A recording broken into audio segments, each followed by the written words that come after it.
Welcome back. Labor Day, of course, pays tribute to the contributions and achievements of American workers. Southeast Chicago was once thought of as one of the largest industrial corridors in the world for workers, and now there's a new interactive online experience that has been created by the Southeast Chicago Historical Museum in partnership with MIT. It shows everyday working class life in that area, and we are joined by Christine Wally, a professor of anthropology with MIT this morning. Good morning to you. Happy Labor Day. We're both laboring on this day. Good to see you. Good to see you. Thank you so much for having me. So before we get into this website, tell me a little about your history, because I found it very interesting. Your story is one many people can relate to who grew up in that industrial corridor. So please share. So my father was a steel worker, my grandfather, my great-grandfather, and I was 14 years old when Wisconsin Steel closed. It was the first steel mill in the region to close. And so I really experienced through my family the kind of larger impact of the loss of all these industrial jobs. And so my work as an academic then became about trying to understand what happened in communities like this. And I think because of that kind of history and transformation, a lot of people in the area are really interested in the past and remembering and saving artifacts about the past. Yeah, so tell me, what did happen after this? What happened after the steel mills closed? Yes. Well, it was really economically devastating for the region, socially and economically. I mean, the area was really built around the steel industries. And its theory has never completely fully recovered. I mean, on the other hand, you have a lot of great community leaders who are doing, whatever they can. But it's still rough for a lot of people. And the website that we've created includes both materials about the industrial past as well as the post-industrial past, so after the steel mills closed as well. So we're looking at some interesting video here, but I want you to tell everybody when they go to that website, what exactly are they going to be seeing? What are they going to be learning? Yeah. So the website is both an online archive and a storytelling site. So the idea is to use the objects that people in the area themselves have saved and the stories they tell about those objects through oral histories. And we really try to combine those materials to give people a sense of what history looks like from the point of view of people who lived it, just kind of people in their everyday lives.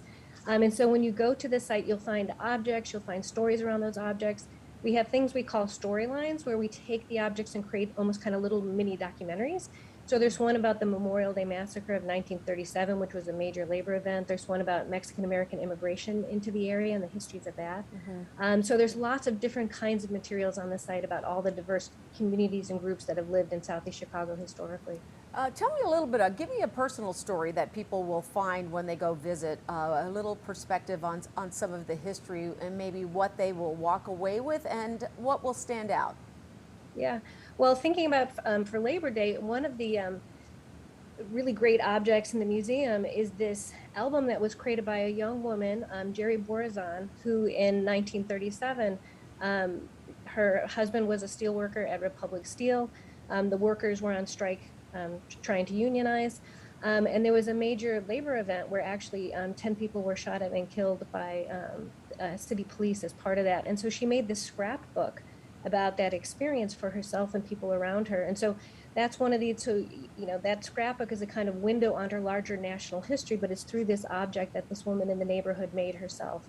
So those are the kinds of stories. And there's also fun stories too, just about sort of what people did for a good time, social life. So it's not only industrial and labor history, it's also just about people's everyday lives. I think this is going to be so fascinating for those of us who live in the area, because how many times have we driven by an area that is abandoned, that the steel mill was what brought people there and it's been gone now, and you always wonder what happened and what kind of long-term impact this had. Does it still have that kind of impact today? Is it still impactful today?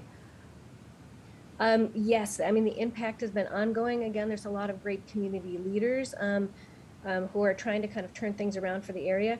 But the jobs, after World War II, those jobs became middle-class jobs, and you don't have those same kind of middle-class industrial jobs that you did in the past. And as you say, for people driving by, say on the Skyway, for example, you look down below and you might not know that this area used to be one of the largest industrial corridors in the world.